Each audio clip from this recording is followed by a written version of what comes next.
Hey everyone, we can go ahead and get started here.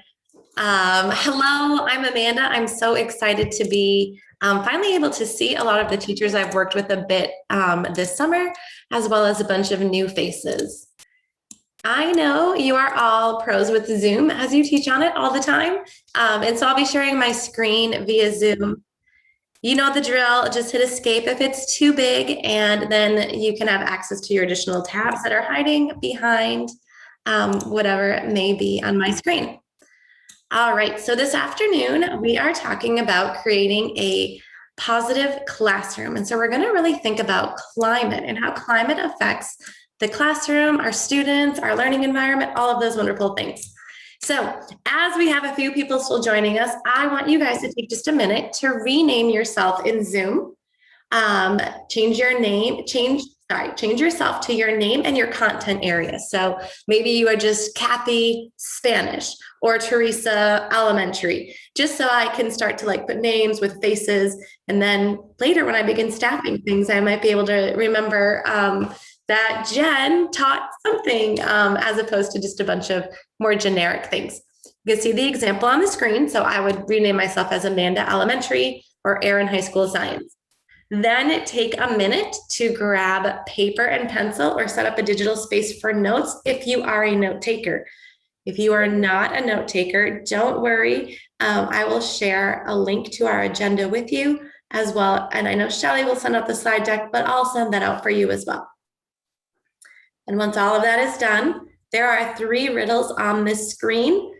Try to answer them, but don't type the answer in the chat yet. We're gonna wait just another minute for a few more people to join us, and then we'll go over those responses.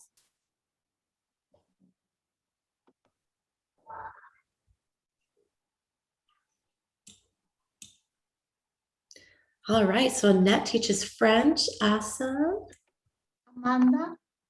Yes. Amanda, nice to meet you. I am having problem to change it now. I don't know if it is correct because here on the top says welcome to Spanish class. It is correct, or do you want me to change in the name?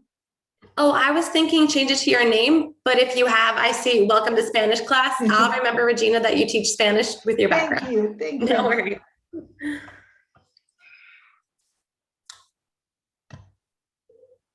All right, thank you. We've got some social studies, science teachers, math, Fayad. I taught Fayad for PLI back in just the spring semester. That was challenging, but good. It was difficult to always have to move my camera to show the kids how to do things. Okay, well, let's go ahead and get started with our workshop. We have a packed workshop, and so I want to make sure that we get through as much as we can, but I don't want to rush you because then, of course, that will impact your learning experience. So let's dive into those riddles. We're going to start with that first one. 2 people were playing chess. They both won. How is this possible? Go ahead and type your response in the chat if you figured it out.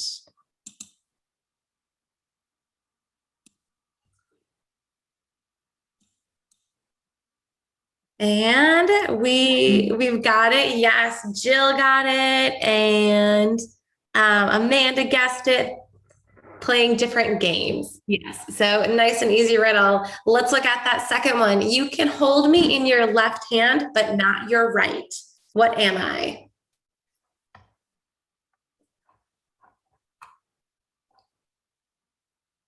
Your right hand. Very good. Another answer that would be correct is your right elbow. You can't really hold your right elbow with your right hand. So, and finally, Bella is outside a shop. She can't read the signs, but she knows she needs to go in to make a purchase. What store is she at?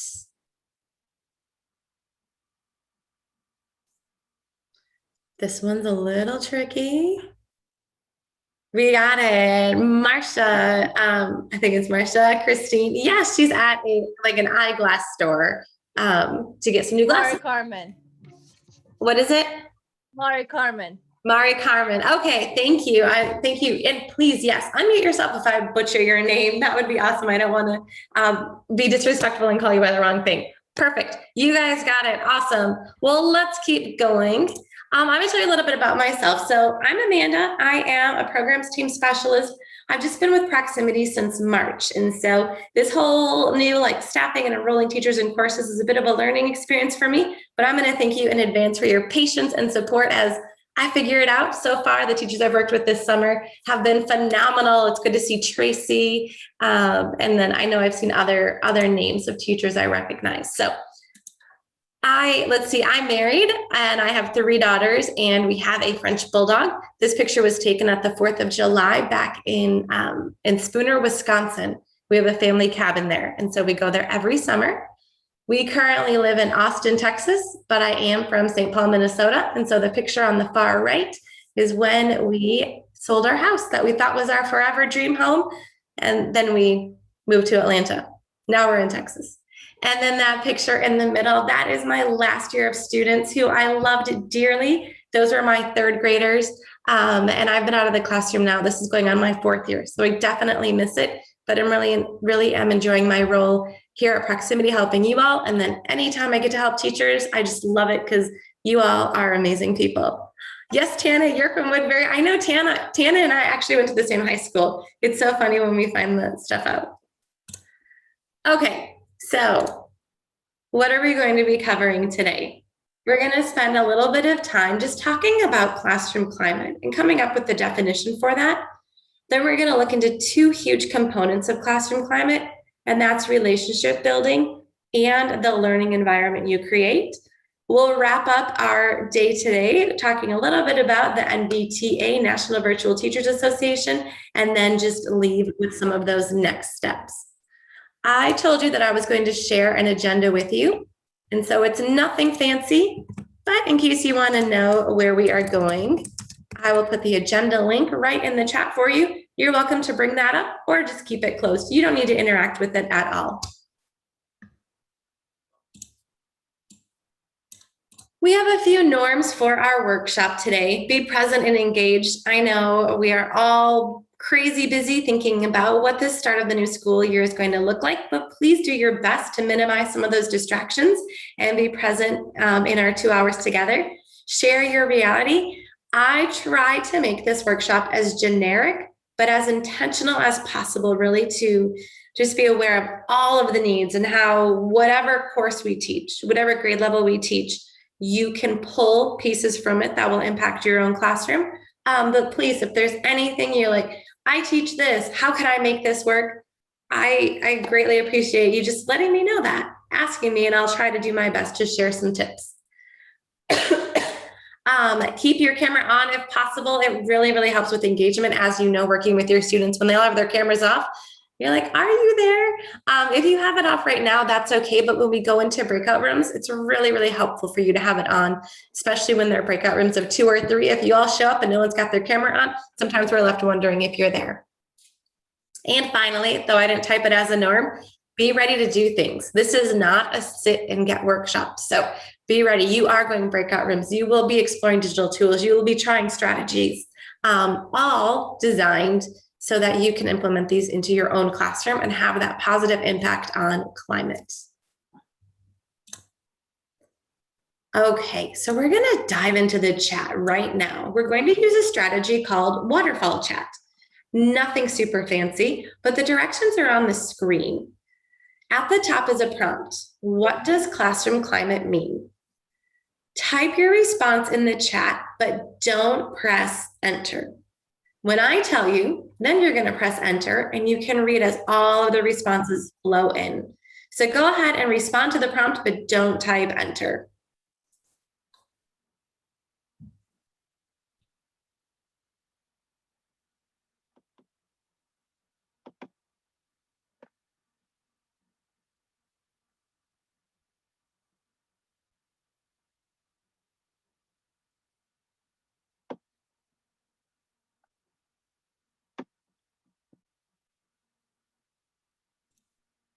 All right, everyone hit enter and watch the responses flow and then scroll through that chat to read through some of your colleagues' responses.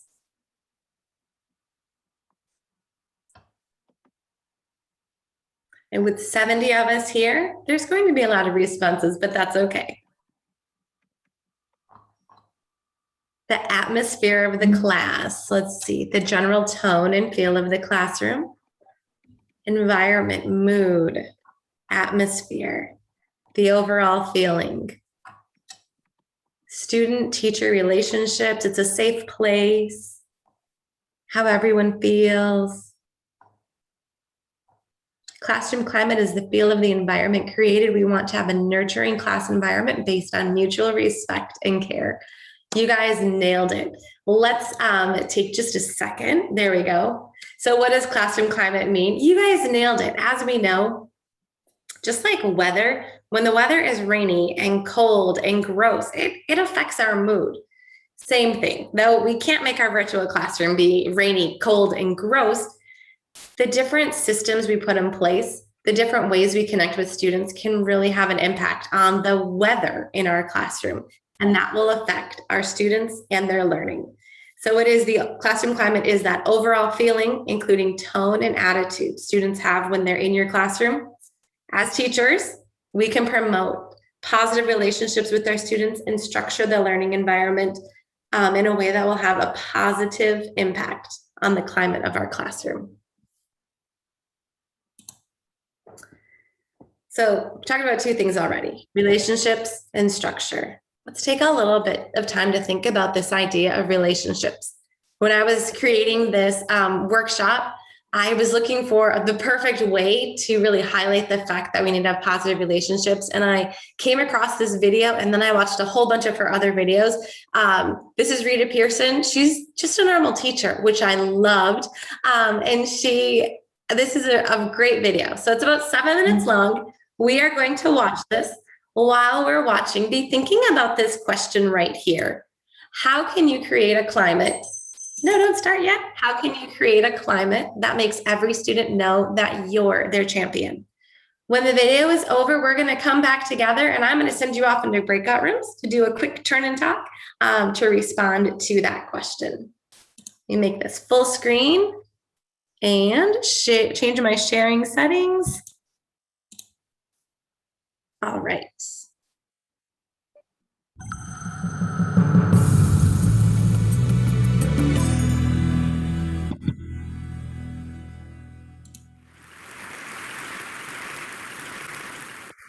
I have spent my entire life either at the schoolhouse, on the way to the schoolhouse, or talking about what happens in the schoolhouse. Both my parents were educators. My maternal grandparents were educators. And for the past 40 years, I've done the same thing. And so needless to say, over those years, I've had a chance to look at education reform from a lot of perspectives. Some of those reforms have been good, some of them have been not so good. And we know why kids drop out. We know why kids don't learn. It's either poverty, low attendance, negative peer influences. We know why. But one of the things that we never discuss, or we rarely discuss, is the value and importance of human connection, relationships.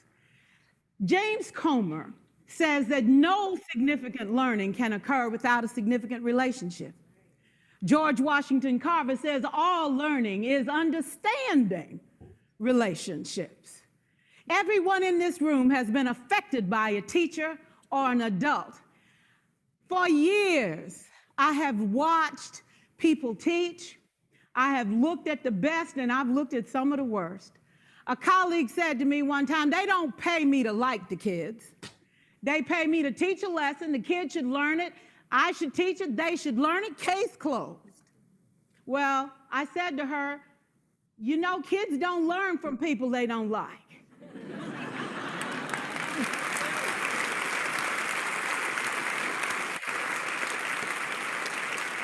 She said, that's just a bunch of hooey. And I said to her, well, your year is going to be long and arduous, dear.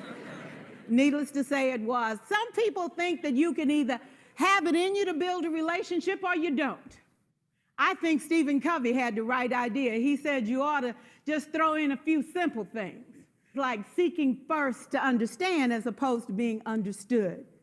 Simple things like apologizing. You ever thought about that? Tell a kid you're sorry, they're in shock. I taught a lesson once on ratios. I'm not real good with math, but I was working on it. And I got back and looked at that teacher edition. I taught the whole lesson wrong. So I came back to class the next day and I said, look, guys, I need to apologize. I taught the whole lesson wrong. I'm so sorry. They said, that's okay, Ms. Pearson. You were so excited. We just let you go.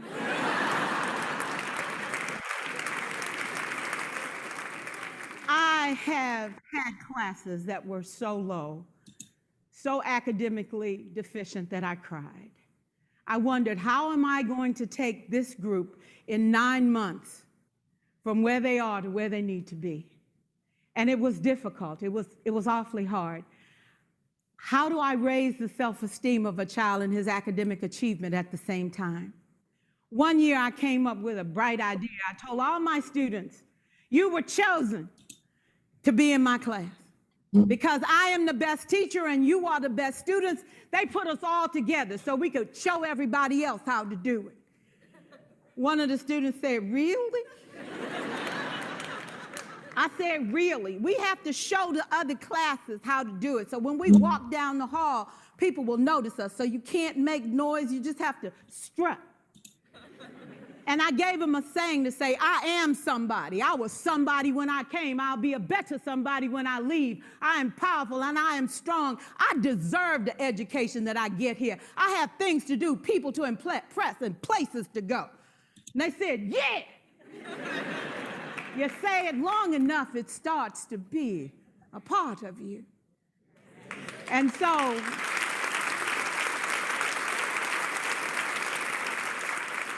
I gave a quiz, 20 questions. Student missed 18. I put a +2 on this paper and a big smiley face. He said, Miss Pearson, is this an F? I said, yes. He said, then why'd you put a smiley face? I said, because you on the roll. You got 2 right, you didn't miss them all. I said, and when we review this, won't you do better? He said, yes, ma'am, I can do better. You see, -18 sucks all the life out of you. +2 said, I ain't all bad.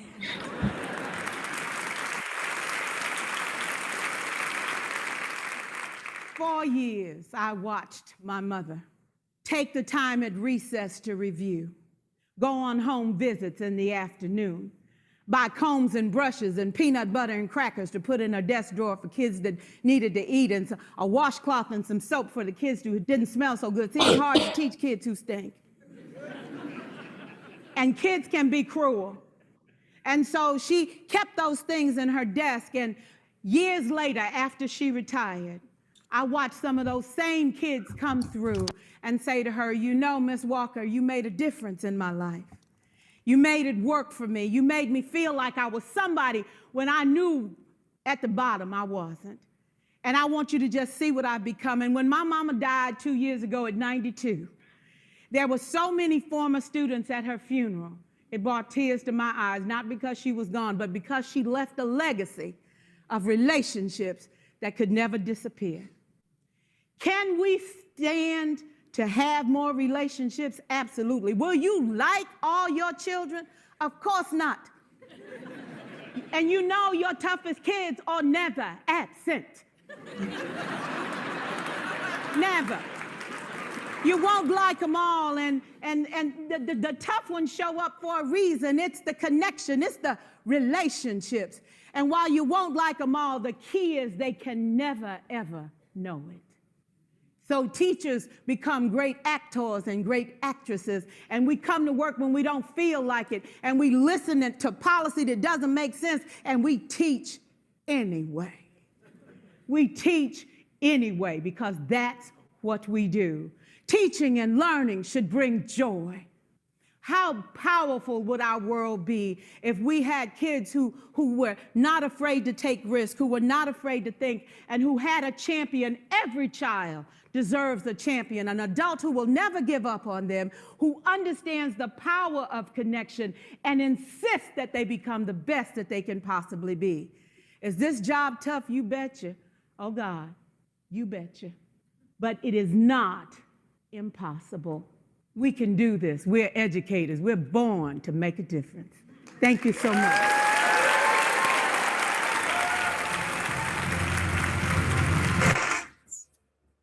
All right, so I saw a lot of you sharing that you have seen her videos before and you love her, and you're feeling already inspired and motivated, so yay! I love her comment too. You're not gonna love every student, just don't let them know that. I think we can all think back to years where, right, that student never missed a day. But anyway, let's take a minute to do a turn and talk. I know turn and talks are a bit more difficult in our virtual space, but we can do it. So we're going to use breakout rooms. I have just created 14 breakout rooms. So there will be about 4 to 5 individuals in each breakout room. And this is going to be like a 3-minute turn and talk. What I want you to do is just talk about this prompt on the screen. I'm actually going to put one more in the chat too. Let me find that. There we go. Okay. So when we get in those breakout rooms, just take a minute to talk with your colleagues. What resonated with you? And what are some things you can do to create a positive climate to show your students that you are their champion? If you are one of our teachers using Laura Nielsen's interpreting, I don't know what you call it, my apologies. Stay in this main session, don't join that breakout room, and we'll have a discussion in here. Okay, so about 3 minutes in those breakout rooms. I'm gonna probably close them at 26 after the hour. And they are opened.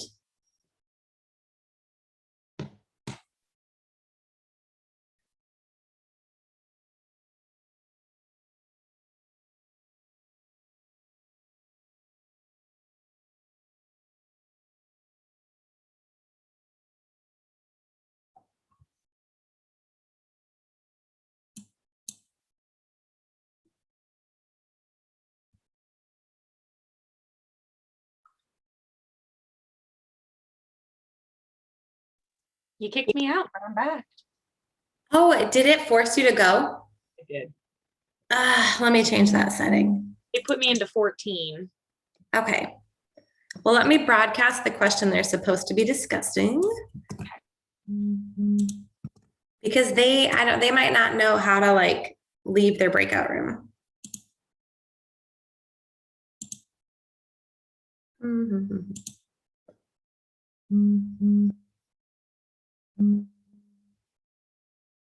I don't know how to change that setting from where we are. I think it's in one of my main, on the main settings. So what I've done in the past is I've renamed the rooms and then just let them select the ones that they join.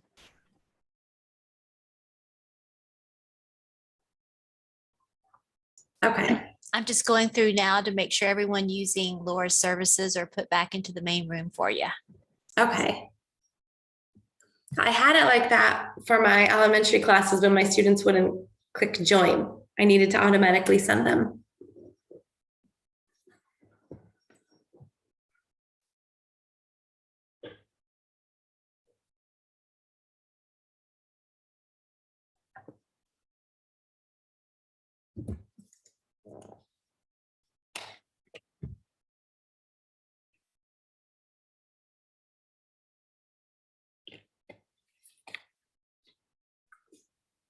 Is there just one person in here?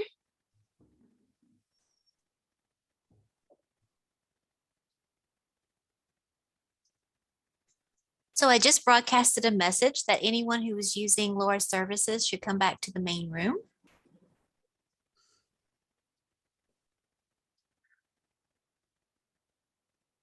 So Jenny and it looks like Dr. Janelle Kay are here.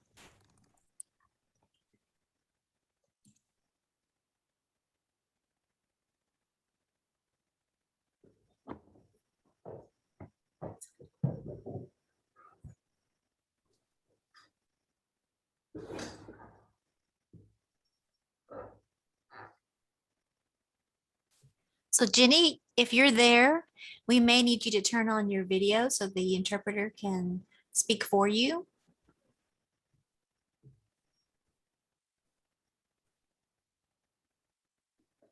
I'm going to close the breakout rooms, but Oh, it's next time to time we'll, close? yeah, next time we'll do this part better. It was just a turn and talk. Okay.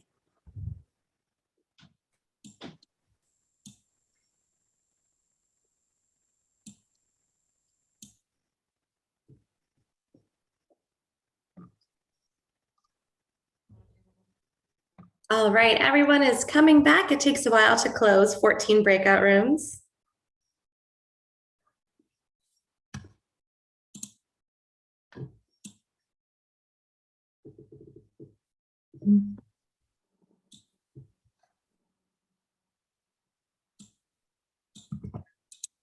All Hey, right. Amanda. Yeah. I did see something on grading, like if kids are getting an F or a D. Someone had said that maybe we should put in progress or hasn't attained it yet. So then these kids don't have that letdown and, oh my God, I'm a failure, or I'm never going to get it. But if they see in progress or hasn't attained it yet, that might actually be a better way to go. Right. When we think about that growth mindset, Teresa, that's a perfect thing. Instead of that, like, I can't pass math. I can't pass it yet, but I'll get there. Right. That's a really good idea. So I was actually going to ask if anyone wants to share any takeaways from your conversation with your colleagues, you can go ahead and type that in the chat. And Jeanette, I think you have to unmute. I very seldom and very seldomly in a workshop via Zoom. I usually lead them, so I don't know if it unmutes you. I love that, David. Right, let your students know that you care about them. As much as we'd like to think our students can just tell we care about them, right? We're teachers. Sometimes they need to hear it from us, and I do care. Toy, I'm very happy you're here today. I'm here to support you. I want to help you. Build relationships from day one, absolutely. Focus on what they can do instead of what they can't. I love that idea, Dana, right? Let the students know that we're interested in them as people, not just as the student who I'm going to have for this course for the year. Use humor. Humor always helps. Makes you feel real too. I think too, being transparent with your mistakes in your own learning. This is a new way for me to teach algebra, so let's learn it together. It's always helpful. Let them express themselves. I think there's something powerful about really knowing your kids' names and pronouncing it correctly. Mm-hmm. I completely agree with Mrs. Martinez. I can't tell you how many times in my foreign language classes, a lot of my classes, the students just have remarkable, beautiful names, but I don't always pronounce them correctly. So I kind of ask them to introduce themselves. I get to hear their name pronounced without having to ask them. That's really cool. That's a good strategy, Amy. Right, there are some challenging names. You all are sharing some really great responses in the chat, and I'd love to dive into each of these more deeply, but you all feel free to just go ahead and skim through some of those, jot down some of those really good, good takeaways. Awesome. Use their interests and activities and lessons and problems. I would do that with my students in person. Wyatt scored 3 goals at a soccer game on Saturday, and they'd be like, Wyatt, you're in the math problem. And it was so easy, but suddenly they felt valuable. I knew they liked soccer, and they were more engaged in the math because they're always like, whose name is she going to use today? Okay, so we know, go ahead. Amanda, I would like just to share something that, like a Spanish teacher, and I think that it is very important that they know that it is allowed to make mistakes. That I always remark that if you are here is because you are learning, and I understand very well that this process is not easy because I had to learn English to teach Spanish, and we are allowed to make mistakes. This is the space to learn. And it's like a lot of respect. Nobody can laugh of the other because for some of them it is easy. For some of them it is not easy.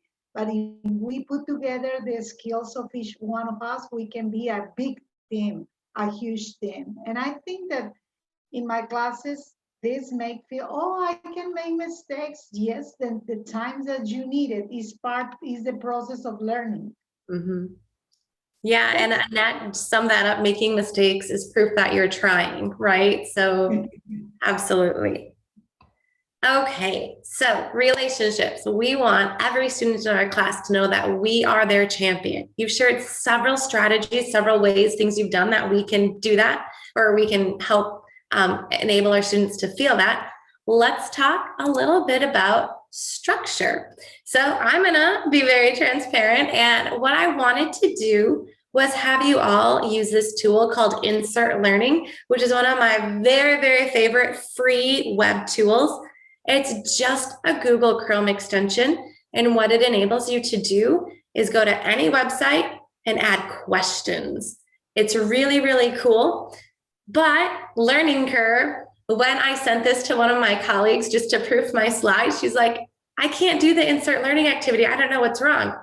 Students also need to download that Chrome extension. And so that's part of just the learning curve with tools. If your students can, great. I didn't want to make you all download that Chrome extension right now.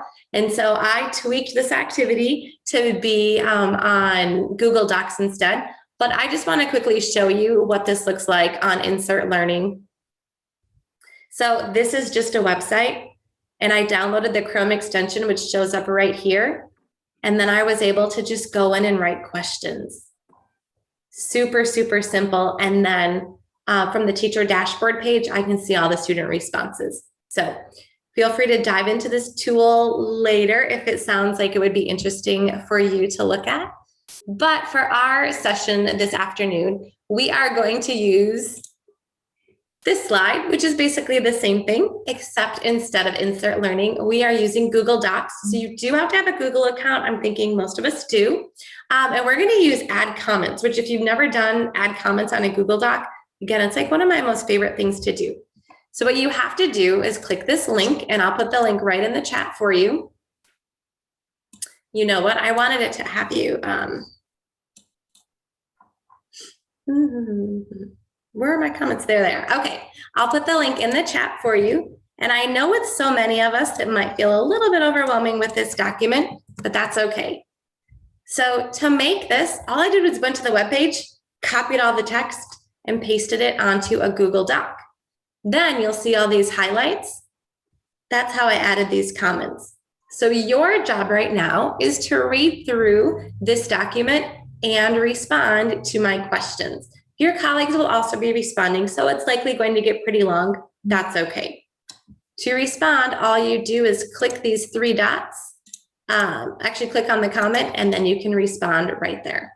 I don't have access because I don't have a PLI email yet. Okay, let me change the sharing settings to be anyone. Me too. It's the same. I cannot access. I just changed the sharing settings, so try opening it again and it should work.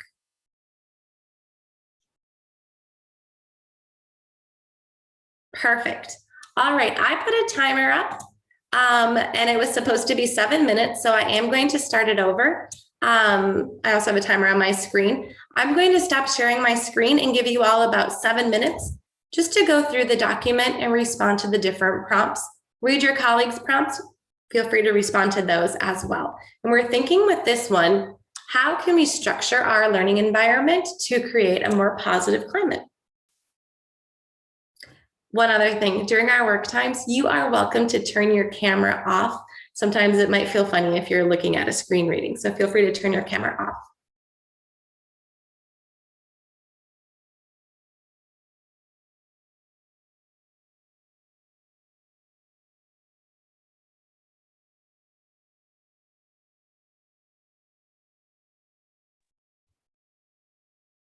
Amanda, this is a quick overview. What do you do? We have to write in there. Yeah, so I just want you to read through that document on the virtual classroom session structure. And then see there's those comments that I put in there on the right. Just respond to them. Okay.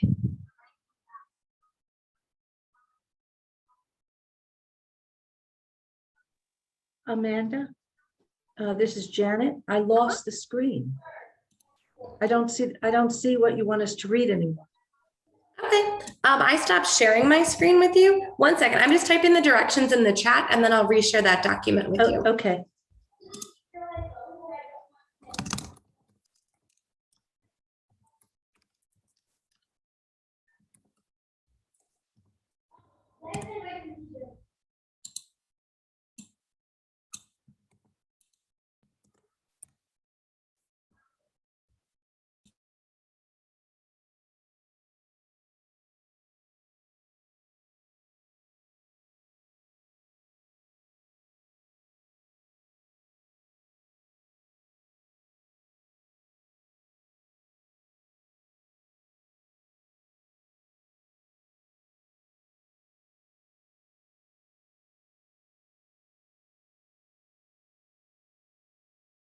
But I don't find a way to answer. I am there in the page that you share, but Yep. So to answer, see where I put the question? You just click on it. yes, And I then can down see here- it, Okay. but I cannot click. If I click there, anything appears. I don't know how to do it. I'm sorry for that.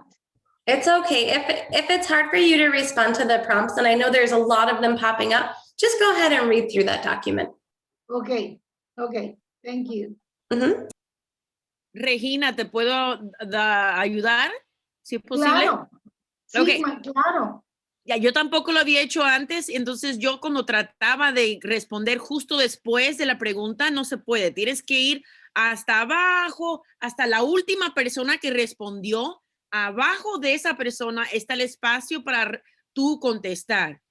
Y cada vez que alguien contesta, se mueve y se llena más, entonces como que brinca. Tienes que seguir bajando para buscar. Eso es lo que pasó entonces, que trataba de contestar y luego ya no estaba. Muchísimas gracias, qué amable, gracias. No hay problema, no hay problema.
Miss Martínez, ¿cuál es tu primer nombre?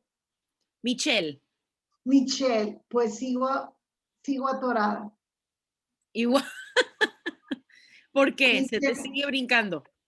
Se me sigue brincando, estoy escribiendo y tratando de poner, pero me brinca y ahí estoy. Sí, porque ahí cuando estás escribiendo y alguien respondió antes que tú, se mueve para abajo, pero no se pierde lo que escribiste. Nada más hay muchas personas conectadas. Al tener tantas personas conectadas, pues también hace más difícil comentar. Eso sí. Gracias. Bueno, lo tomaré con calma. Sí, sí, lo más importante es leer la información que está ahí, que es muy buena.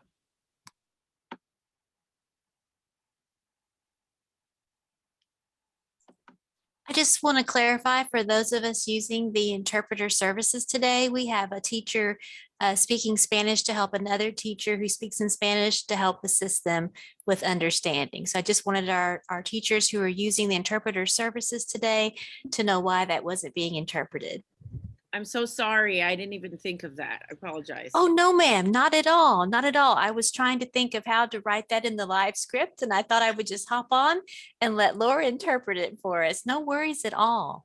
Well, I was helping her because there's so many people on the document commenting that every time somebody posts a comment, all of the comments, like it just keeps scrolling down. So you lose where you were writing. So that's what I was like, trying to explain to her. Because she was like Yes. typing, and then all of a sudden people's comments would post, and then she's like, where's my stuff? And she couldn't find it. So that's what we're saying.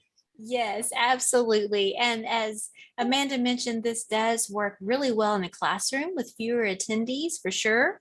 But I think it's really important for us to experience every tool as students and see the benefit of it. So I really appreciate you showing this to us today, Amanda. Absolutely. Thank you, Shelley. Miss Shelley, are we getting a copy of this document later? Yes, I will. Yes. You'll have everything. You can make your own copy if you go to your Google Drive and just make your own copy right away. That is true. I'm going to do that so I can read the whole thing because I haven't been able to finish. Well, That's okay. And I have taken away your ability to edit this, which again is a teacher tip and trick, right? You just go in and change the sharing settings and suddenly no one can do anything. So it's a good way, almost like taking the paper and the pencils away from your students. Can't write anything else anymore. That worked really well with my kindergartners this spring when they wouldn't stop writing on documents.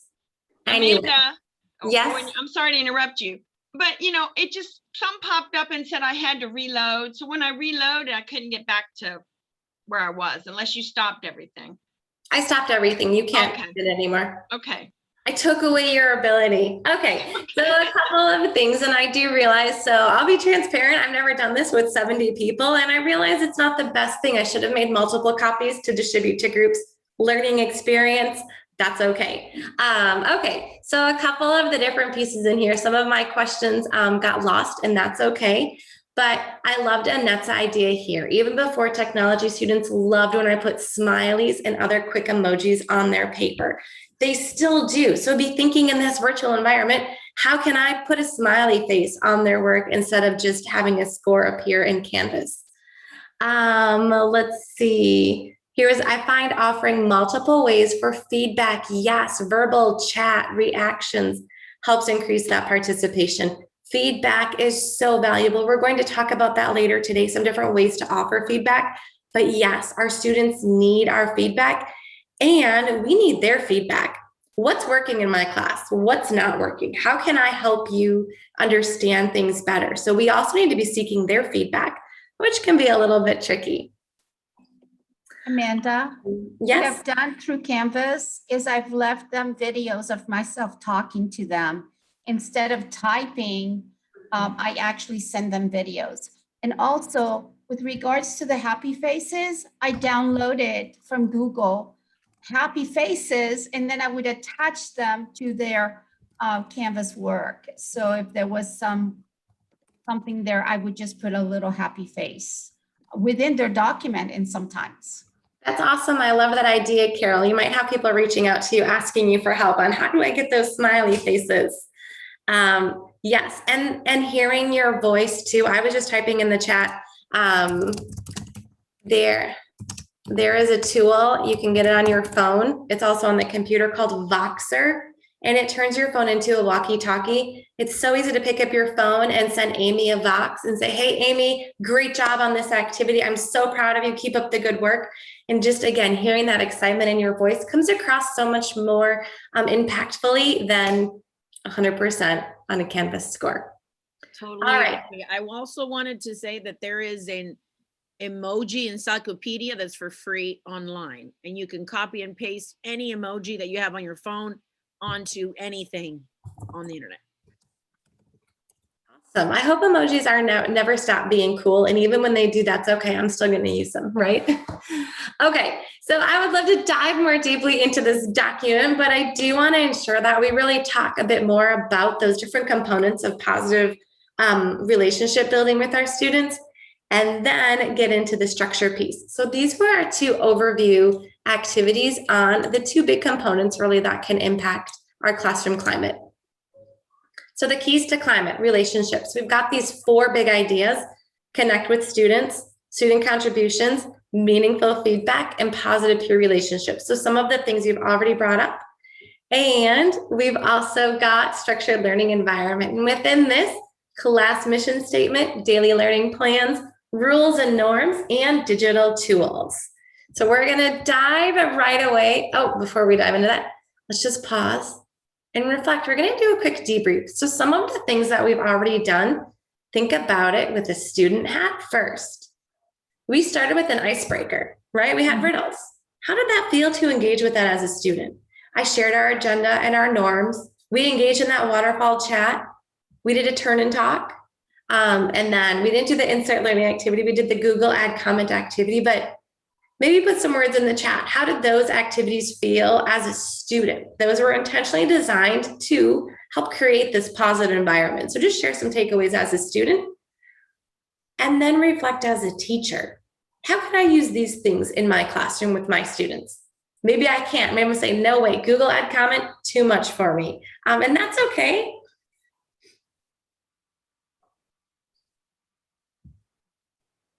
Some of us like that slow start. Riddles, students love riddles. Right, I love riddles too. I'm right there with you, Casey. And that's okay. Tamara, or I think I'm saying it right, Tamara, feeling overwhelmed with Google add comment. This camera. Camera, okay, sorry. Thank you for letting me know. Got the first. I love that Carol shared as a student, she felt engaged. And then she also shared that as a teacher, I felt connected as I watched their replies. And using the add comment is a really good way, right, to see that real time, those real time responses, and provide that immediate feedback if possible. Google comments.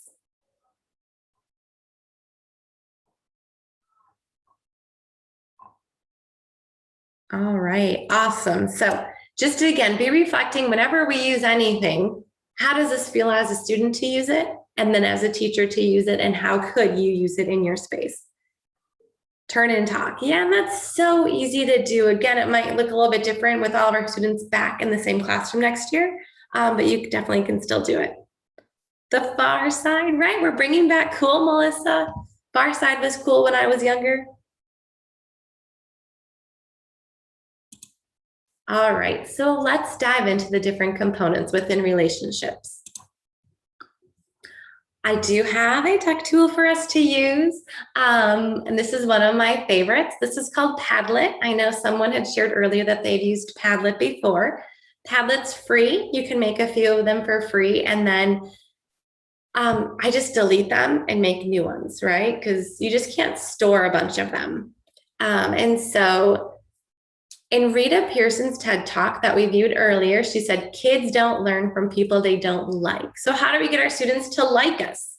We put effort into getting to know them, into showing them that they're valued, and into connecting with them.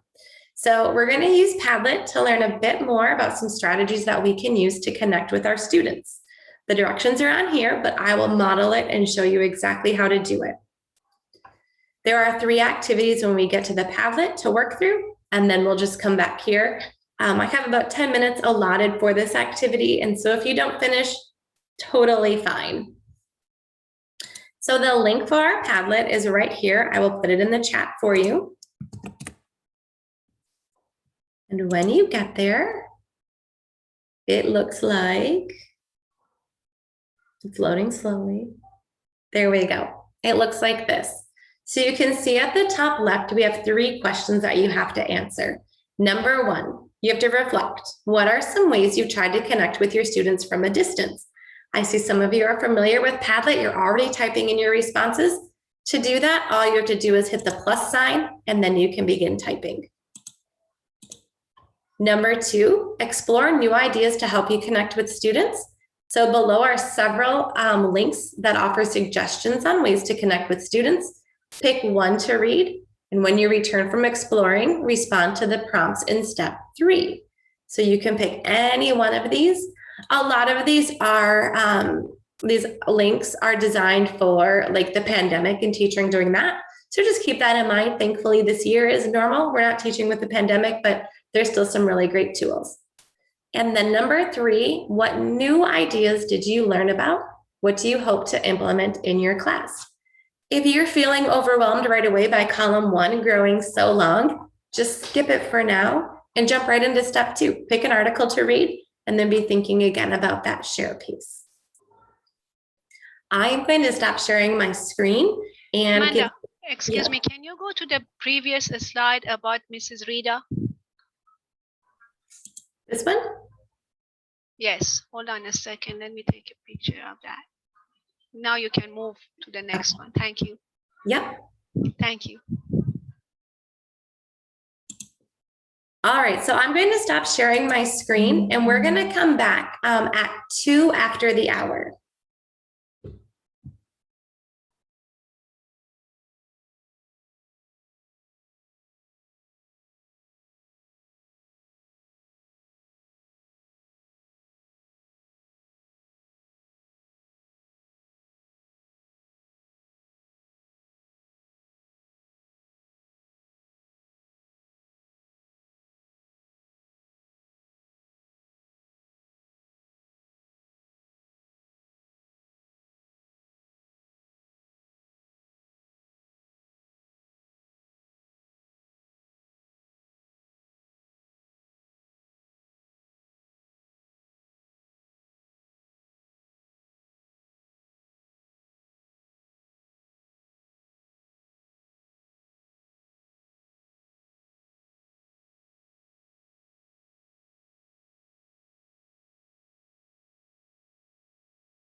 We'll come back in 2 minutes.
All right, let's come on back from your Explore time. And I know a lot of you are asking about getting the resources, and you will. I'll quickly share those again with you.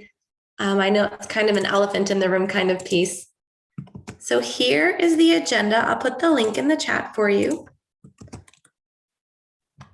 And when you open it, right at the top, you'll see the link to the slide deck. And so when you click on that, that will take you to every activity we've done today. And then you'll also see within each section, I have the different strategies we've tried, as well as the tools. The ones that are highlighted in orange are more of an asynchronous piece. Like I said, when I designed this workshop, I ended up having over 3 hours of material. And then I'm like, oops, only have 2 hours to teach. And so I made some of those more of an asynchronous independent thing. So that's why they are highlighted in orange. So you do have everything. Let's just talk briefly about the Padlet activity. So we had a lot of really great ways that we've already connected with our students from a distance. A lot of us shared things like using tech tools like Remind and sending messages via Canvas. We have teachers who mentioned just being vulnerable with their students, teachers who play games like 2 Truths and a Lie, a lot of responses regarding surveys, student interests, and letting our students talk about themselves so we can learn more about them.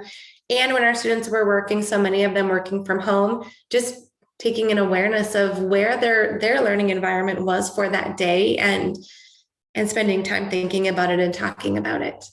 And then the activity, we were just supposed to read these articles in column 2, just pick one to read. I know some of you put some comments there. So if your comment was deleted, I deleted it. I even added, please do not add to this column, but a lot of people were adding their ideas. So it's okay. Good learning curve for me is make those directions even more clear. And then in this third column, just some takeaways from reading the articles within this column. Incorporate some more tech tools. So some of you have never used Padlet, some want to use Flipgrid, some of us use Kahoot. So that can definitely help. There were some other ones, use Nearpod, foster that sense of belonging. Morning meetings, yes, morning meetings are great if you have the time for it. Jamboard is a really great tool. And I really like this idea here. I want to take more time at the beginning of the class to allow students to share about themselves. Again, some of us said that we already do that. Others are aware that maybe if they spent a little bit more time doing that, we could feel like we are more of a learning community as opposed to me popping into their lives for an hour a day. And this one was kind of fun too. Last year I had students create their own commercial selling a product they created. So again, maybe not something that aligned with my content, but an activity that allowed my students to shine. Sometimes you need to take the time to do those.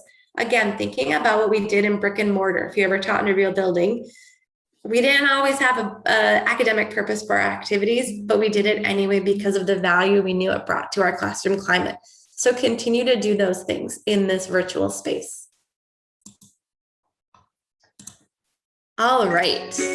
Oh, now my timer is starting. Okay, so we're gonna move on from talking about connecting with students to thinking about increasing student contributions. Of course, with 70 of us in a classroom, it is hard to hear from everyone, even though I would love to hear from everyone. We are going to watch this video by Jonathan Schneider. And I put like a blurb of who he was, and now I can't find that blurb. Oh, right here. Director of Academics at Manhattan Prep. There we go. And he is going to share some of his ideas on how to increase student engagement. To do this, we're using a tool called Edpuzzle. The video is only 2 minutes and 8 seconds long. It's very quick. And what you're going to see when you enter Edpuzzle is these little raindrops. These are questions I put in there. So I found this video on YouTube, and then I added these questions, and you have to respond to the question before you can continue watching the video. So it's pretty easy. It's super easy as a teacher to do. And then all of the responses get populated on the teacher dashboard. So you can do a quick check for understanding. Oh, and I love that Miss Martinez shared. They have a lot of Spanish content. When you get to Edpuzzle, I'm going to put the link in the chat for you. You simply have to type in a name. It would likely be set up differently if you were using it in your classroom, but obviously for this, I made it as easy as I could. So you can type in your name and then join open class. Here is the video. And then the questions will stop along the way. And I do not think this is closed caption, which my apologies. I think we can add those somehow. I just don't know at the moment. So my apologies about that. It is just 2 minutes long. So let's take just about 4 minutes for this activity to listen to Jonathan Schneider's ideas, for increasing student contributions in our class. So you're doing that on your own. I'm not going to share it on my screen.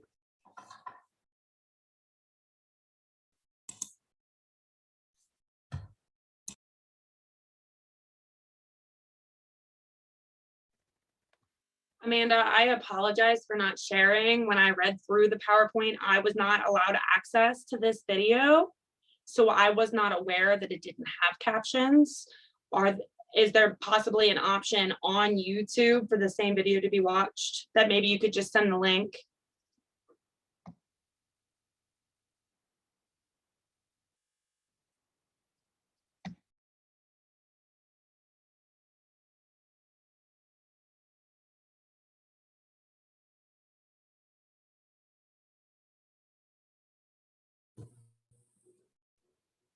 I think if they click on the YouTube at the bottom, it should take them to YouTube. So they can turn on the closed captioning.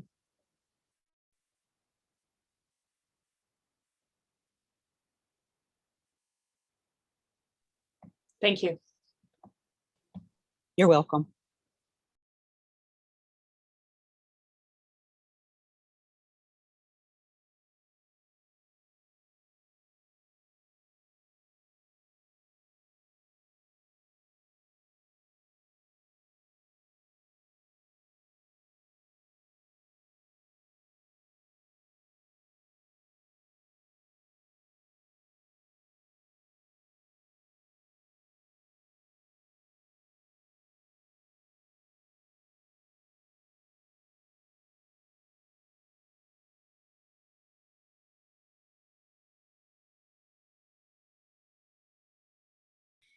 If it's telling you you don't have access, log out of your account on Edpuzzle and then click on the link again or put the link in again, and it'll just prompt like nickname. And then you can just put a name in instead of trying to log in.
All right, so I hope that was enough time. It was just a 2-minute video.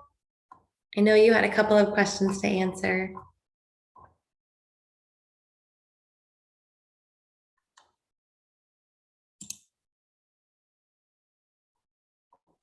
Okay, so we are going to come back. I'm going to share my screen again. And a few takeaways from Jonathan's video. I love that.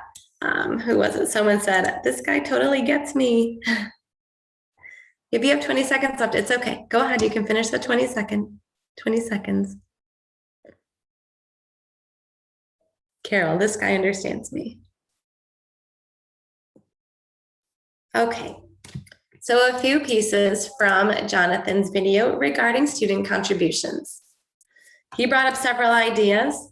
The first one, get everyone on camera. And I know this is tough. I popped into so many classrooms this spring and saw many students not on camera. Now, I know you have to support whatever the district or school sets up as an expectation, but if they don't have an expectation or they're not firm that students can choose, I would really encourage you to work with your facilitator to have those cameras on. It helps tremendously with engagement.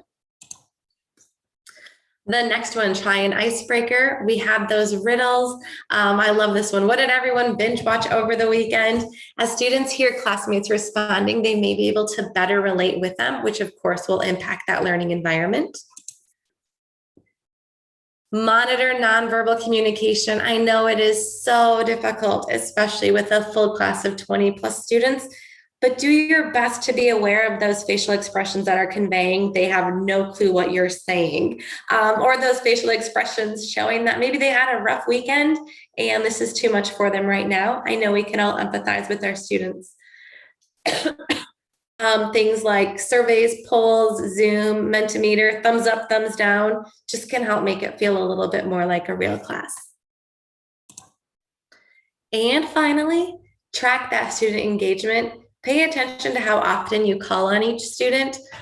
We can go back to the brick and mortar days, right? Where we'd walk around with a clipboard, like trying to be more mindful of making sure we called on boys and girls in an equitable fashion, whatever it might be, but have that roster. Who's participating in my class today?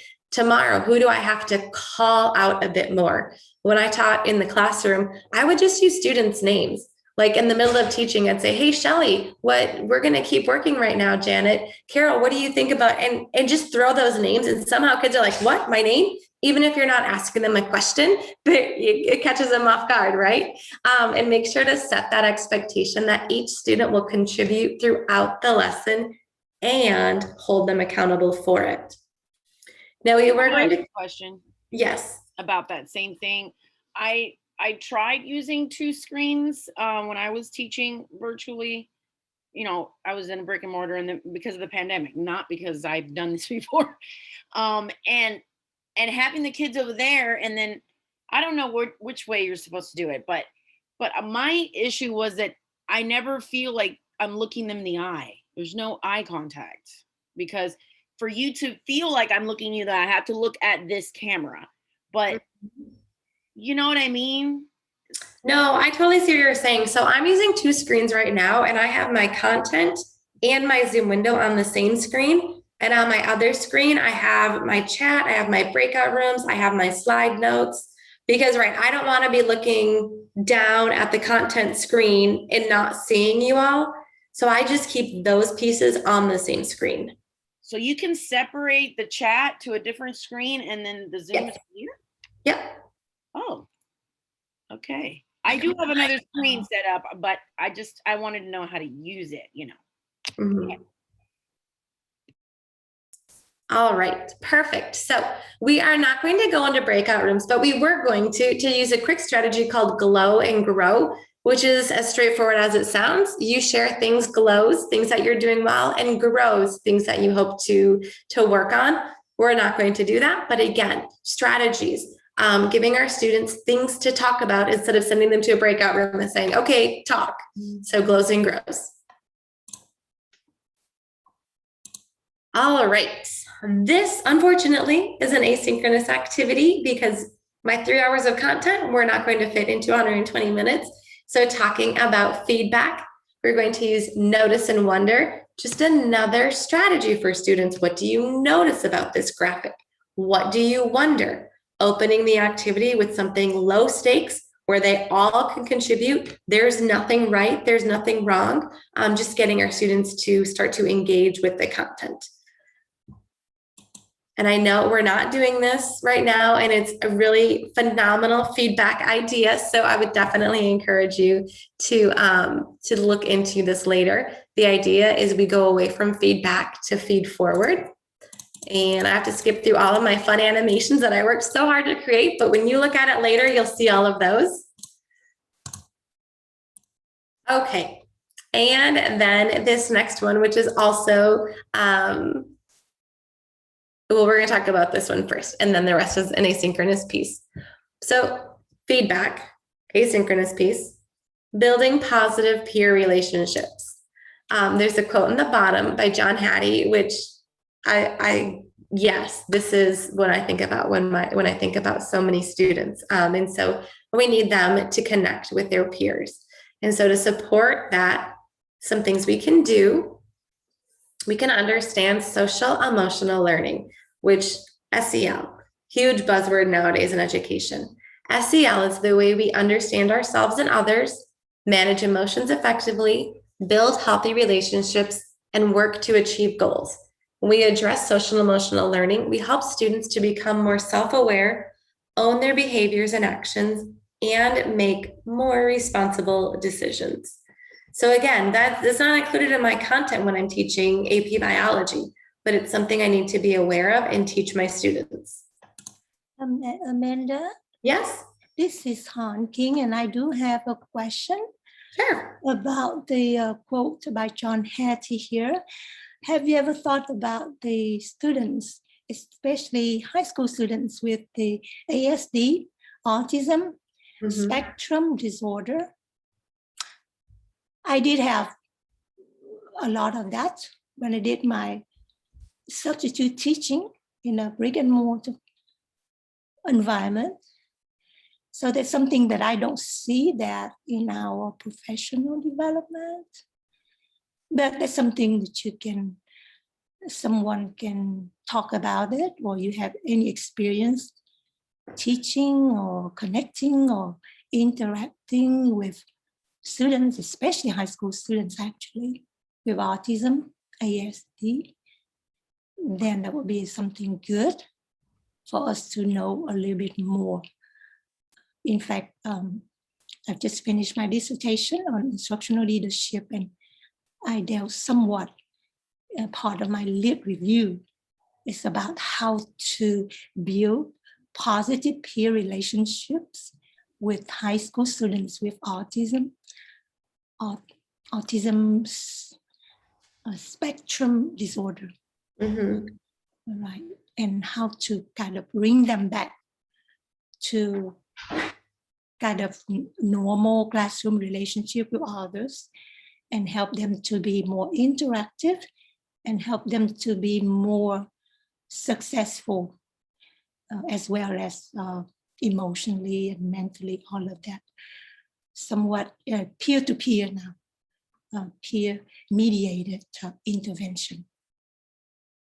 Han, you're probably more of an expert than I am, just obviously based on your dissertation. But I mean, you bring up a really great point, is that our students come to our classes with such unique needs and differences, and we have to do our best to be aware of these, even though we're not in the classroom. So students who might be on the spectrum, perhaps they'll have an IEP, or the facilitator can give you more information about that student. And I think, right to your point, Han, make an effort to learn about those students, just like every other student, as much as you can. You might have to just be more aware that I have to take a little bit longer to learn about the unique needs of this student, and plan more intentional turn-in talks. So where I might do a turn-in talk and just breakout rooms, random, everyone goes.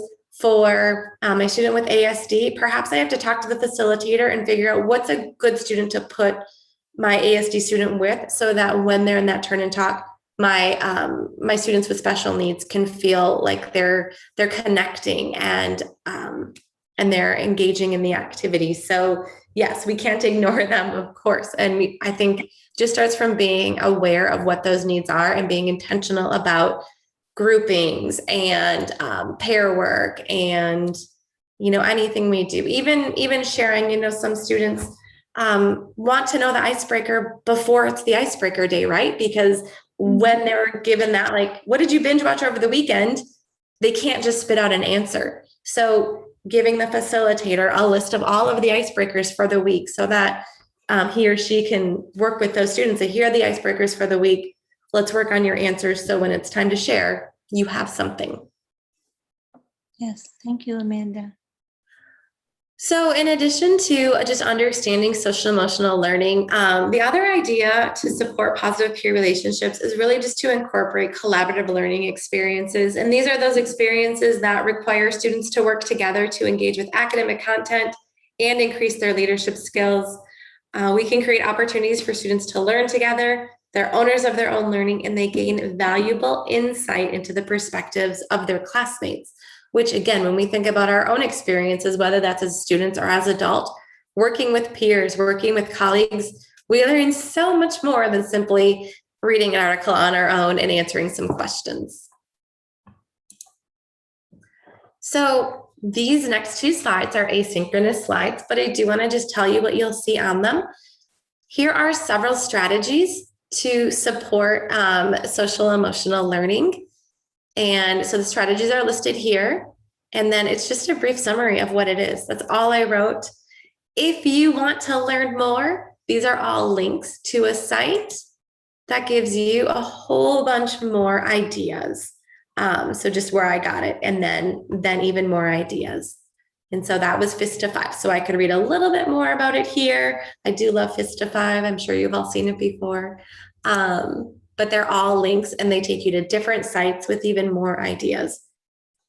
We were going to use Zoom Annotate on this slide, which is just where I was going to have you share one that you're interested in trying in your class. We are not going to do that. And then same thing, positive peer relationships, a collaborative learning experience. Here are 4 activities on this slide that you could do to create those collaborative learning experiences. One caveat is teaching in a digital environment. We have to always look at these with the lens of how can I transfer this to my virtual space, because we know many things were designed for brick and mortar, but we can do that. I tried to add some ideas. So Showdown, pose a question to the class. After allowing for think time, all students must present their response. You could use the chat. You could have them write it on paper and hold it up to their camera, or mini whiteboards if they have whiteboards, or an additional digital tool. And same thing, when you click on this, it'll take you to a page with a whole bunch of more collaborative learning activities. All right, so we're gonna just pause for a quick debrief. Our student hat versus our teacher hat. Some of the pieces, the activities we engaged in our first section on relationships, we used Padlet and Edpuzzle. We talked about Glow and Grow. We didn't do it, I'm sorry. We talked about Notice and Wonder, but didn't do it. And we talked about Zoom Annotate. I know a lot of you on the Padlet shared, like, I would love to do this. This is great. So that was awesome to hear. And then I know there were questions about, does Edpuzzle integrate with Zoom? So I've been doing workshops on digital tools for about 1.5 years, and teachers always ask that. And I think it's the easiest thing to do is just to go to Google and literally type that, does Edpuzzle integrate with Canvas? And then you get your how-to right away. And if you don't get a how-to, then just assume it doesn't. All right, so just a minute for reflection. And we're going to take a break. So we're going to take a 10-minute restroom break. You all can turn your cameras off, disappear for 10 minutes, and I'll see you back here at 35 after the hour. All right, so let's move on. There we go. So we've talked about the importance of building positive relationships when it comes to having a positive impact on our climate. So the next thing we're going to talk about is a structured learning environment. So what are the different pieces we can build into that so that it promotes positivity? One suggestion is to start with a classroom mission statement. A class mission statement drives classroom culture and articulates your classroom values, goals, and norms. We want student buy-in, so we can get them all involved in the creation of that mission statement. It can motivate students, it can unite students, and it can also be a really great reflection tool when our students are breaking those class norms or rules. Something, instead of saying, Leah, you are off task again. What are you supposed to be doing? Just, hey, Leah, what's our class mission statement? And that can be that quick sync, just a better way, right, than pointing out the negative, but helping them own their behavior and make sure that they're aware of what it should be. So mission statements, this is one from a middle school that I found, and nothing super exciting. We were going to use this tool called Jamboard, which I know a lot of you shared that you've already used before. And this is how we were going to work independently to create our own mission statement with that lens of how could I do this with my whole class? Unfortunately, because I talk too much, we are not going to do this, but I do want to show you it just hopefully to inspire you a bit. And then again, just to see what did I do with Jamboard, and could you do something similar, or how could you tweak it to be beneficial for your students? So I had made this right here. It's Mission Jamboard, and all of my students, or all of you, would make a copy. And that is so you can all have your own. You shouldn't be hearing any music, Carol. On this Jamboard page, I put the directions. Now, if you've ever used Jamboard, you know students can delete things. And so what I find best for directions is typing it in a different document and then putting a screenshot in here, because now it's an image and students can't just delete. They could delete the whole image, but they can't delete the different directions. And so what you would do, and you could do this with your whole class, is they would go to this screen. We have our directions. Fill this page with adjectives to describe your ideal classroom. Calm, exciting, rigorous, engaging. Review the adjectives. Look at some patterns.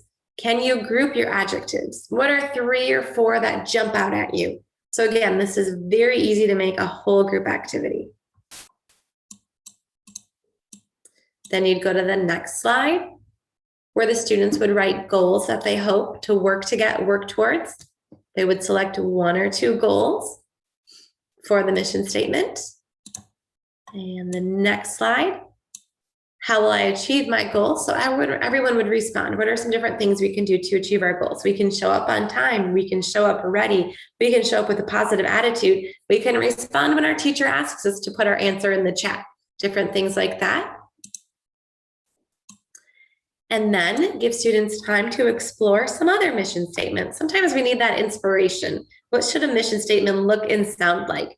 So they could review these different sample statements. And then they could write their own, provide them with an outline. So these are sentence frames, which is super helpful. It's kind of that like, I just have to fill in the blank. I can do this. Or it could be more open-ended. So again, my apologies that we are not going to take the time to dive into this right now, but again, it will live forever in our slides. So you can try it later. You could even make a copy and plan on doing it with your students. It's already created, and the directions all came from this site, how to co-create a class mission statement. Then we were going to share. We are not going to share right now. All right, when we think about our daily learning plan, we need somehow in our 60-minute period, our 90-minute period, our 42-minute period, we want warm-ups, closing, bell ringers, we have to teach new learning, we have to have independent work time, we have to have an exit ticket, we have to have a reflection, how are we gonna review, when are we gonna do collaborative learning? Yes, I said all of that really fast, because I think when we're caught up, when we start planning for our day, sometimes that's what our brain feels like. How am I going to fit all of this into my limited amount of time? So you want to make sure that we have that clearly thought out instruction with steps and transitions. We want to have time for explicit instruction of new material that is scaffolded intentionally to build students' knowledge and skills, so that we can fit all of this in there. I put a question. What makes this challenging? I was going to have you respond in the chat. And again, my apologies. We are not going to respond in the chat, as I'm sure you're already thinking about what makes all of this challenging. So the activity that we're going to dive in for as long as we can is breakout rooms. We are doing a breakout room jigsaw. So when we think about using breakout rooms, we really want our students to be engaged, on task, and we need an accountability piece.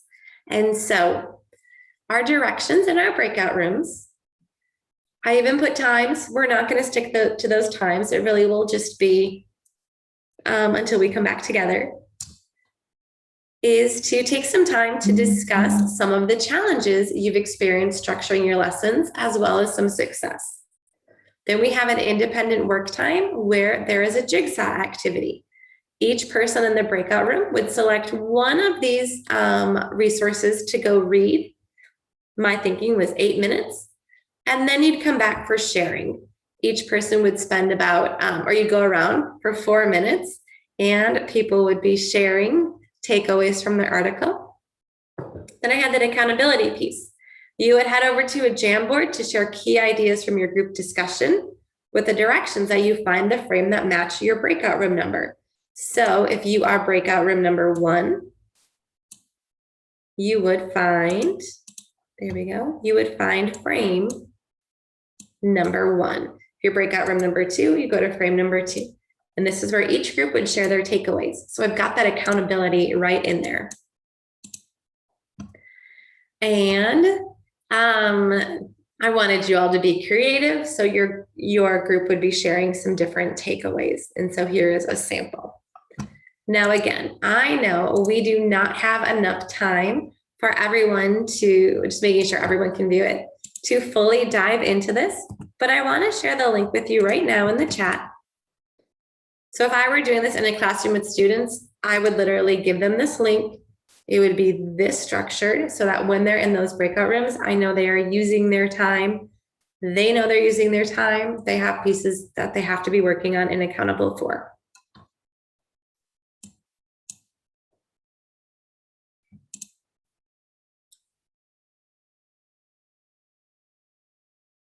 Okay, we are going to head into breakout rooms really for just about 5 minutes. And I'm so sorry it is so short. Clearly, this is about a 20-ish minute activity. But in your 5 minutes, just even talk about this as an activity. As student lens or student hat, teacher hat. Could I use this? How might it look? Have I thought about using breakout rooms in this way before? And of course, if you have a minute, dive into some of these articles and what are their recommendations for breaking up your class period so that it is more beneficial for your students. If you are an ASL teacher, leave the breakout room. When you get put in one, leave it. I have you automatically like going to one, but just leave the breakout room and come back to the main session. All right, the rooms are opened.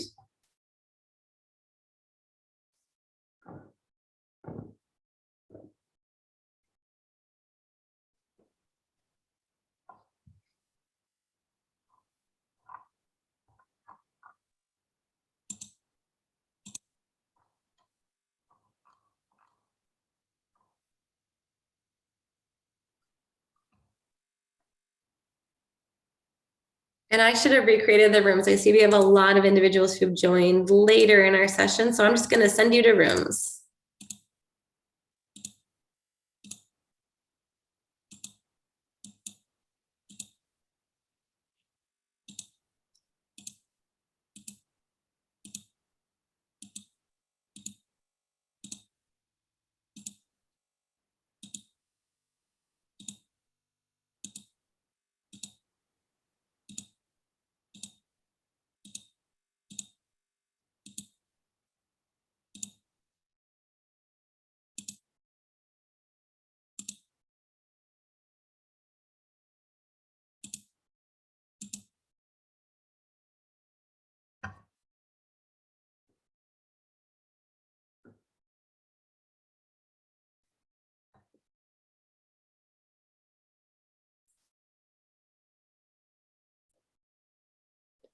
I think we may have lost one of them.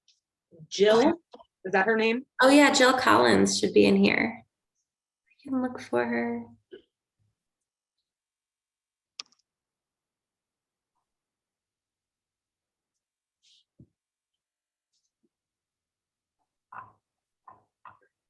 Hopefully she can figure out how to leave it because I can't find her.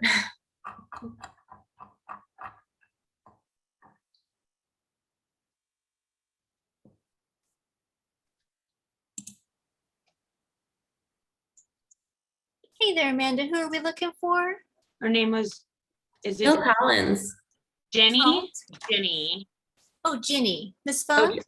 And Jill Collins? Jenny is in room 10, but I don't know how to like kick her out of the room and bring her to the main space. You just move her to back to the, there's a, once you maybe that's- hover, it'll say move to. Yeah. Yeah.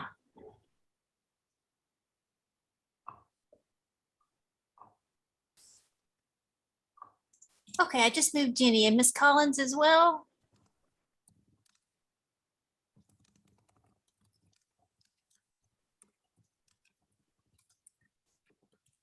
Okay, thank you.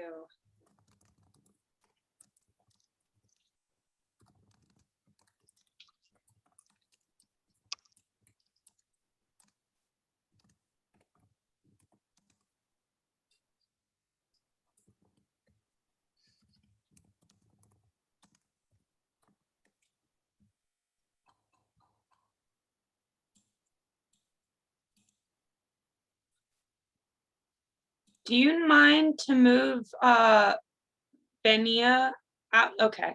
Yep. So for those of you in here, just thinking about takeaways, could you use breakout rooms like this? What about having an activity where students have choices about articles or activities they dive into, timing, clear expectations? And then there's likely not enough time to look at the different resources. But if you have a second, go ahead, check those out. How might you structure your class time?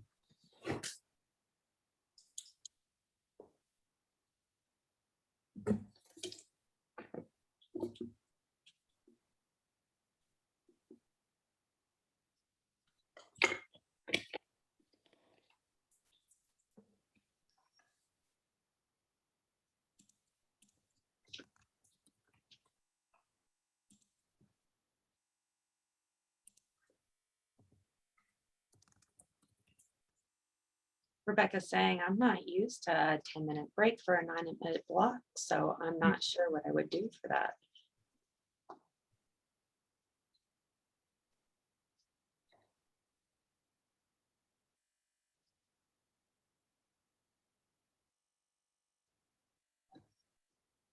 I think if we were to do a long For Dr.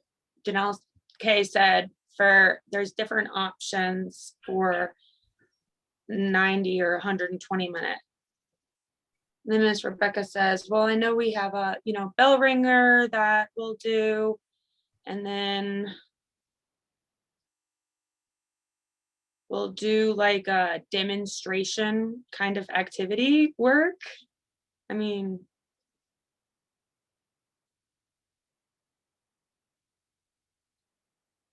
Dr. Janelle says, Kay says, middle school, I think we have 90 minutes.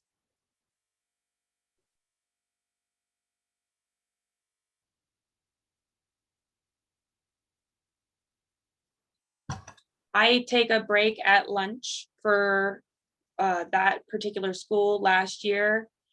So it was easy for me to have a natural break in the class.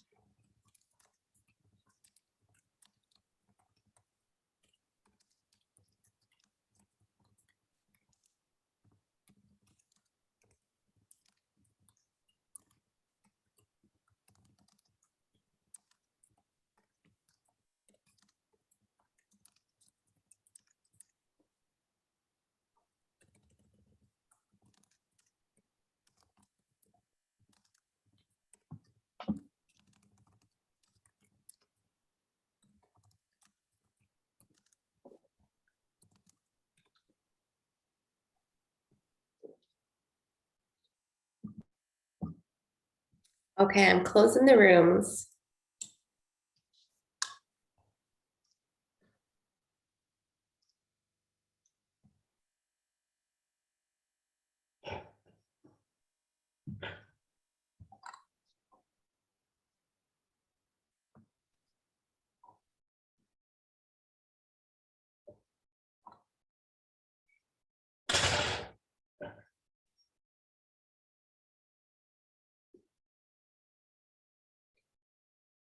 Okay, welcome back, everyone. So again, my apologies that we didn't get to dive as deeply into this activity as I had envisioned, but that happens. And so hopefully within your rooms, you were either able to dive into some of those resources and think about what might I do differently in my class period?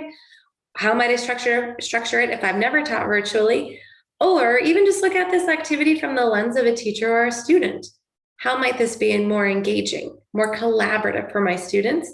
As a teacher, could I plan this? And I'll tell you too, to plan your first really thoughtful, intentional jigsaw breakout room, it takes a long time. But once you get into that mode of having just like a template for yourself, then it becomes super easy. And you'll learn too, like your students don't need directions every time. You say, hey, breakout rooms, jigsaws, here's what we're doing, go. And they get into that mode more quickly as well. Oh, and I love the positive comments in the chat too, just sharing about, Noelle was great, Gloria Carol, Marie Carmen, great conversation. Awesome. I encourage your kids, your students as well. I always call them my kids, but encourage your students as well to share feedback with each other. It was great to work with Dion today. Annette, you were awesome in our breakout room. Okay. All right, so then we were going to do a gallery walk. Gallery walk is a strategy you've likely all used in brick and mortar, where everyone walks and looks at posters or artwork, but we have that accountability piece in here. So we are going to do a gallery walk on the different Jamboards and an annotation strategy where we put a little square when something's squared with our thinking, a check mark by something we'd want to try, or a question mark by something that we are curious about. Jose loves gallery walks. Jamboards are great to do gallery walks, but they're so easy. I also love to use Google Slides that everyone can edit. You just assign each student a slide, and I would just put their name on it, on each slide, and then that's the one that they would work with.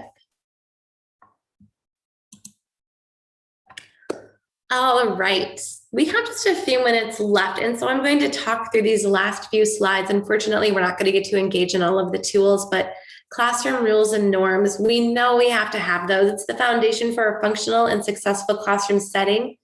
Rules might be procedures. We also, let's see, rules vary from procedures as they determine what the classroom looks like, what type of behavior is acceptable and encouraged, and help students work towards a common goal. In other words, they set the tone. Have a silly chart. Allow our students to create those rules and norms with us. Again, that will help with that buy-in piece. The tool here is called Mentimeter. It is totally free. Of course, you're limited in how much you can make, so then you just delete them when you're done. But what you are all going to do is head to Mentimeter and just respond to the question. So it'd be similar to the chat. All the answers would pop up there, but you can also make word clouds, multiple choice, rankings, a lot of fun things with that tool, and it's completely free. And then on this next one, hold on, let me mute everyone. There we go. Okay, then I have a bunch of strategies to support you with creating rules and norms with your students. They are all linked on this page, and these all come from Better Lesson. You have to sign up for a free account to view most things, but it's free, so why not? Some really, really great rules and norms. I know a big focus this year, well, should be every year, but equity. So thinking about how we could develop those with an equity lens. One of my favorite is developing norms to support productive group work. Again, I want my students to be in groups, but we have to talk about how are we supposed to function in a group. So that's another really good one. No timer. And then we were going to head back to Mentimeter to respond to a prompt, which we are not going to do. The last thing I just want to touch on is incorporating digital tools. I've shared a lot of tools with you. As you know, adding digital tools increases participation, provides that space for more voices, provides a formative assessment, and gives opportunity for student and teacher feedback. With so many tools available, it can feel overwhelming.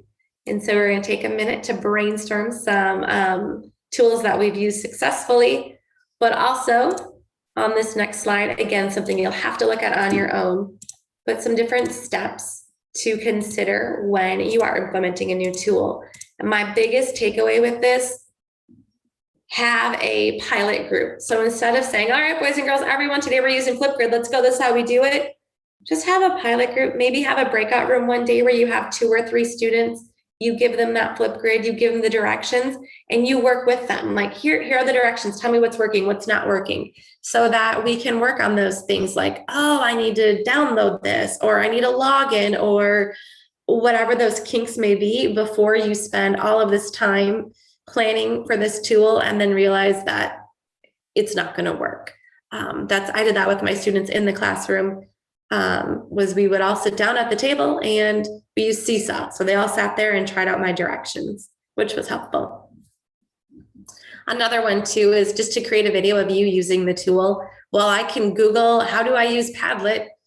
Having the teacher like, all right, boys and girls, when we log into Padlet, this is where I'm going to click here. Then I'm going to hit on this plus button. I'm going to type my answer. That can also be really helpful for students. There's a link right here to another Better Lesson strategy called Launching a New Digital Solution in Your Classroom, which dives more deeply into all of these. Lots of tools. Our support team, composed primarily of PLI teachers, is here to help you with tools if you want to try new things. Here are several that they are committed to helping you with. I'm sure if you have another need, they'd be happy to learn it and support you with that. I'm also here, though my role isn't to support teachers with digital tools. It's one of the areas I'm pretty competent in, and so I'm happy to help you with that as well. You can feel free to reach out at any time, and I'll do what I can. I do want to honor your time. There we go. This is going to be some explore time where you could pick a tool and explore it.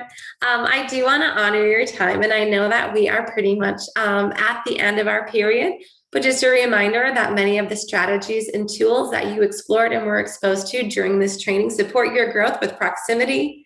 We are using the rubric created by the NVTA to support you, and the work in this workshop supports with Domain 2, and Domain 3, and Domain 4, and Domain 5. So it'll hit on a lot of these things. And finally, thank you. Thank you for your time and engagement. My hope is that you are feeling more equipped to be the champion for your students, empowered to structure your learning environment in a positive way, and willing to take a risk and try something new. So in 5 words or fewer, and then you get to leave, what are your next steps? Type them in the chat. 5 words or fewer, it can't be more. And then you can type that and go, or you can stick around. I'm going to hang out here. So if you have any other questions, I'm happy to address those. Thank you, thank you, thank you. It was good to see so many of you and meet you. And I look forward to working with you right now in this crazy season, right? We're going to practice. Awesome.